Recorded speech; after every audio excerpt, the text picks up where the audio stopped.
It's not working. Not working. Oh, hi. Hey, what am I doing? Oh, with the tambourine? Yeah, we usually play the tambourine like this, right? Well, the other day somebody said you need to play it by ear. So I thought I would try that today. So I thought I'll play the tambourine by ear. Well, that doesn't work too well unless I pound it against my head, and that's not so good. How about we try the kazoo? Maybe the kazoo I could play by ear. No, that just doesn't work. That would actually be someone telling me to stick it in my ear, I guess. If I can't play the kazoo by ear, hey, I have my ukulele. Maybe I can play my ukulele by ear. It looks a little easier. You hear it? No. Uh, I guess I don't have an ear for it. Nah. Well, nope, can't play the ukulele by ear. Well, then, what do they mean when they say play it by ear? Well, the expression actually does come from playing musical instruments. If a musician plays something by ear, they listen to the music and then they play that piece of music without using sheet music or without looking at notes. It means to be able to play a piece of music after hearing it a few times and then playing it by memory. Like we could say this about George. George is such a talented piano player. The way he can play pieces by ear after hearing them just once is so impressive. Or we could say, you know what? I could tell he had forgotten his notes and was playing the presentation by ear. Or we could say, hey, she can't read music very well, so she plays all the tunes by ear. So maybe you've heard those references to playing music. But in non musical terms, to play it by ear means that you deal with things as they happen rather than following a plan.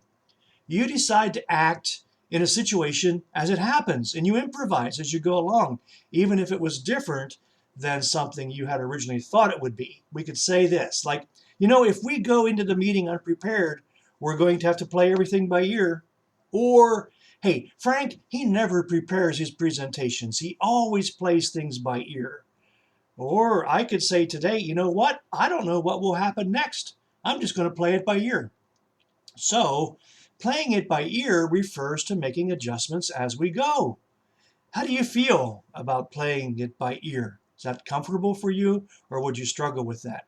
Are you able to make adjustments when things or plans in life change? Yeah. Sometimes in life we need to work on our can do attitudes, meaning that we want to be people who can adjust to changes with an attitude that says, okay, this isn't what I had planned, but let's do it anyway. I know some people who live like that and who do very well, and I know others who struggle with that attitude of playing it by ear. There's a story in the Old Testament about 12 men who were sent into Canaan to check out the land. Do you remember that story? It's found in Numbers chapter 13. And this is a story that some of you may know that song. We go, 12 men went to spy on Canaan, 10 were bad, 2 were good. What did they get when they spied on Canaan? 10 were bad, 2 were good. Right. So the story is about Moses who sends 12 people, 12 men, into the land of Canaan to see what it was like. And they were going there to see who lived there, where they lived, were their cities big? Did they have walls around their cities? Was there vegetables and fruit? How was the land? Was it able to grow things? Was it good land? Was it bad land? So these men went into Canaan and they found that there was some very good land there. In fact, the Numbers 13 relates that they found grapes, huge grapes, and lots of other fruit. And they brought these fruits and vegetables back to Moses and the other people, and they showed them what they had gathered from the land. And they said, this land is good. It can grow things very well. However, there are people who live there who are very powerful. They have big cities with walls, and they're huge cities. And then Caleb, in verse 30 of chapter 13 of Numbers, Caleb said, we should go up and take the land. We can certainly do it.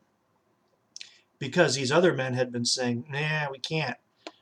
But the men who had gone up with Caleb said, no, we can't attack those people. They are stronger than we are. So I'm thinking back to what Caleb said. We should go up and take the land because we can certainly do it. Caleb had a can-do attitude. We can also be confident that even in the middle of things changing around us in our life, God will help us with those changes. Romans 15:5 says, "Our God is a God who strengthens and encourages you. May he give you the same attitude toward one another that Jesus Christ had." Our God is a God who strengthens and encourages us. He helps us when things change. There's another verse that I have often thought of when things in my life change, and it has always encouraged me. It's found in Philippians chapter 1, verse 6, and it says, "God began a good work in you, and I am sure that he will carry it on until it is completed."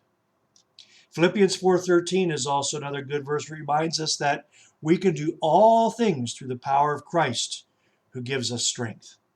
So sometimes in life we have to play it by ear. Not so much on musical instruments because this here doesn't work, but playing it as we go. Seeing something and then saying, you know what, I can do that. I can do that, and I can adjust to that change, and I can be flexible, and I can have a can-do attitude. So let's work on that. Let's work on playing things by ear, but relying on God as we go through the changes of life. Hey, today I wish you a day filled with joy, and above all things, you know that I wish you a day filled with peace.